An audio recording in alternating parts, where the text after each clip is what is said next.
What up, homeboys? Sunstrider is coming out this Friday, and that's gonna mean you're gonna want to play PVE, because PvP is for losers. And you're gonna want to play a good class, because why the hell would you wanna play a shitty class that nobody wants to play, alright? So we're gonna do a little tier list of every class in PvE, and that includes every spec. So I'm gonna say what class is the best, and I'm gonna try to do a little comment on every spec and how it works out, but this is for the class overall. And also, by the way, this is my opinion. I don't care if you get mad. I actually kinda want you to get mad, but this is not any objective measurement of a class or anything like that, so you know, take it with a grain of salt, alright? We start with the freaking Druid. This is... Alright, well, let's see, we got the Feral spec. Feral DPS is decent DPS actually, believe it or not. The problem is that they got no threat management and they produce a lot of threat.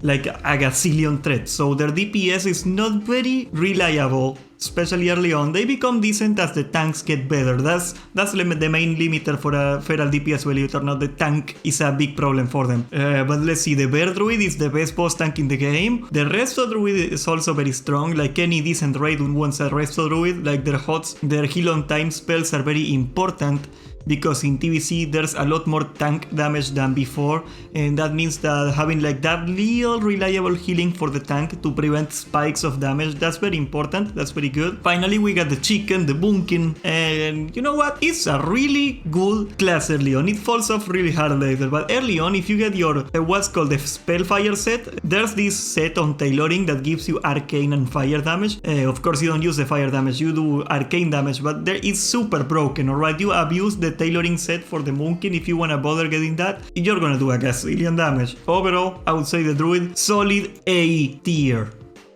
Then we're moving to the Hunter. Hunters are only good at one thing and one thing only, and that's doing a shit ton of damage with the Ravager build. If you're gonna do that, A.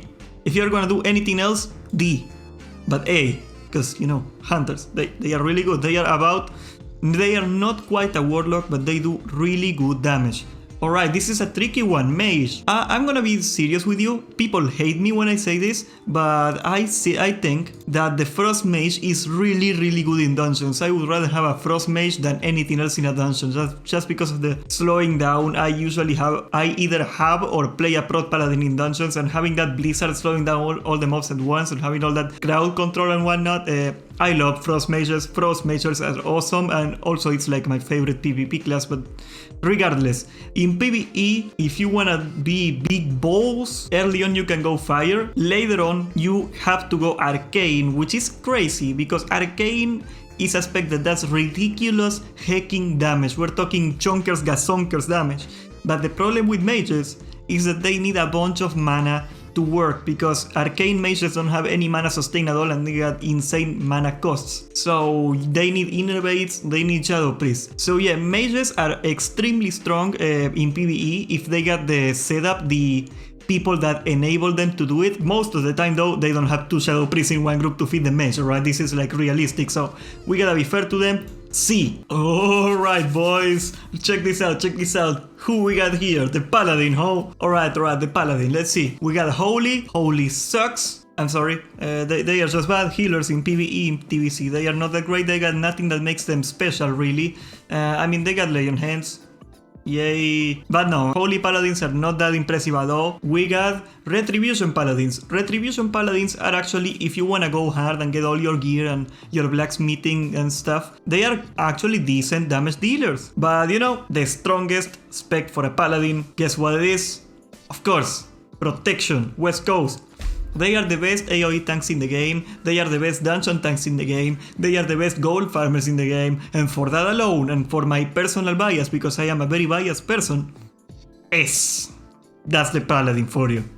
Then we got the Priest. First of all, we got the Shadow Priest. Their damage is not impressive at all, but they funnel mana to casters, and if you know anything about TBC, most of the damage in a raid is caster damage. So, you know, Warlocks are gonna love you, Mages are gonna absolutely love you too. Great damage spec overall. Discipline is not useless, it's not useful, sorry, in PvE, they are more of a PvP spec.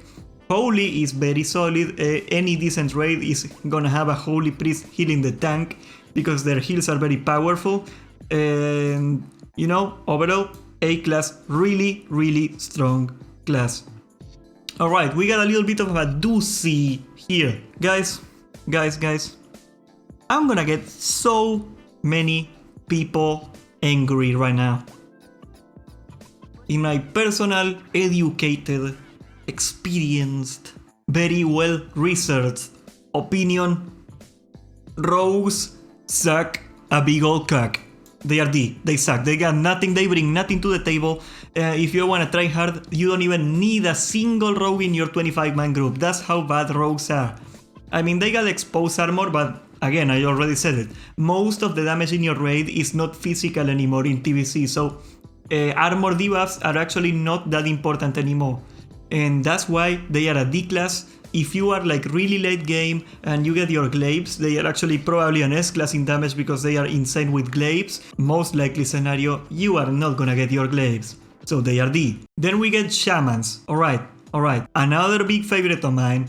But we gotta be a little, we gotta look at the facts in here. Enhancement shamans are very bad. I mean, they are okay because of all the utility they get. Like, the most of the value of shamans is their utility, their totems, their cooldowns, bloodlust or heroism, obviously. I always say that even if shamans did 0 damage, I think people would still want shamans in the raids, just because bloodlust and whatnot, they are insane cooldowns. They are great utility classes, support classes, you could say. But let's look. Enhancement is pretty damn bad. Elemental is like B in damage. It's more or less, you know, no. And Resto is the best AoE healer in the game, bar none. They are the most mana efficient AoE healers. Chain Heal is a broken ass spell, and they also got the Earth Shield, famously known as the Poop Shield. Look at it. I mean, it's okay. It's not they don't bring that much aside from Chain Heal, but damn dude, spamming Chain Heal is the way to go. Just because of their utility and how important they are in a raid, I would say you need at least 3 shamans in a single raid. I'm gonna give them the S tier. Again, not because they are the best at anything, but because their support, their utility is so damn important. Alright, now we got the Warlock. Oh boy. Oh, it's getting hot in here. Whoa. Alright, the Warlock is the best DPS in the game. I cannot break it down to you. I mean, they are also crazy at PvP, but that's not what this list is about. Destruction Warlocks pump insane damage.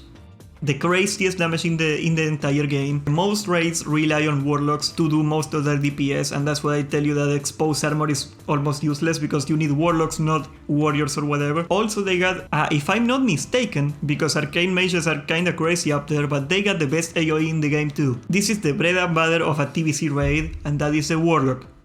You cannot go wrong with a Warlock.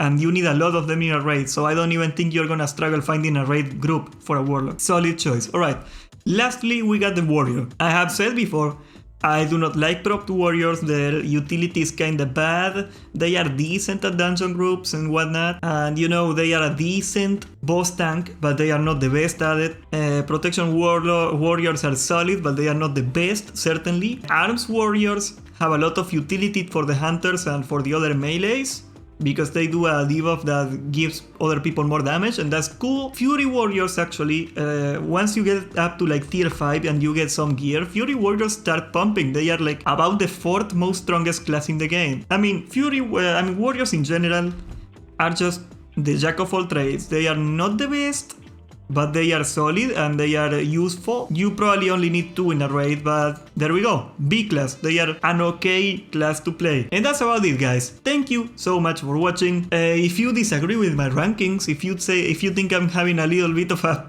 paladin bias, I would love to hear you in the comments. And behave. Thanks for watching. If you like this video, please subscribe and hit the notification bell, for we got a lot more coming. If you wanna support the channel, check out our merch in the description down below, and above all, behave and have a great day, homeboys.